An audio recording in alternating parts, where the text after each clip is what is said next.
Kung lalakarin mo pa ang lumang daan sa bundok, makikita mo ang hagdan.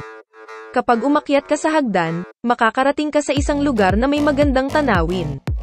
Ito ay isang lugar na may magandang tanawin ng mga bundok at lawa. May emblem ng Korean font at lumilikha ito ng magandang photo zone. Ang Korean font na ito ay isang anyo ng kaligrapya na ginagamit sa Korea, at ito ay sumisimbolo sa Korea. Kung kukuha ka ng litrato dito, maaari mong panatilihin ang mga alaala ng lugar na ito. Sanmok-ii lumang kalsada sa Gosan, Korea. Gayun din, sa lugar na ito, kumuha ako ng mga larawan ng mga alaala, iniwan sila.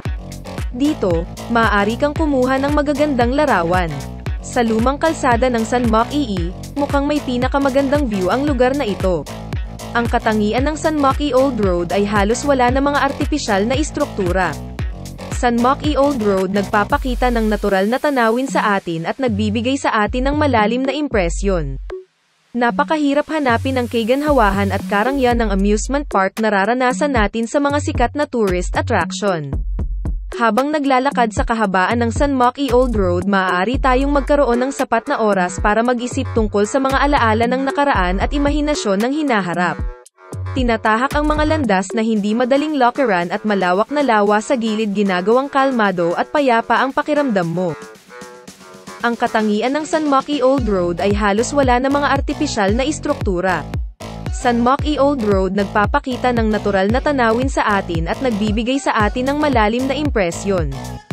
Napakahirap hanapin ang kagandahan at karangyaan ng amusement park na nararanasan natin sa mga sikat na tourist attraction.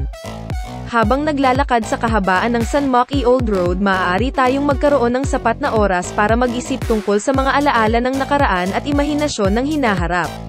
Ang ganda ng mga bundok, tubig, at kagubatan sa kahabaan ng lumang daanan ng bundok ay isang lugar na maaaring ituring na highlight ng Gosan.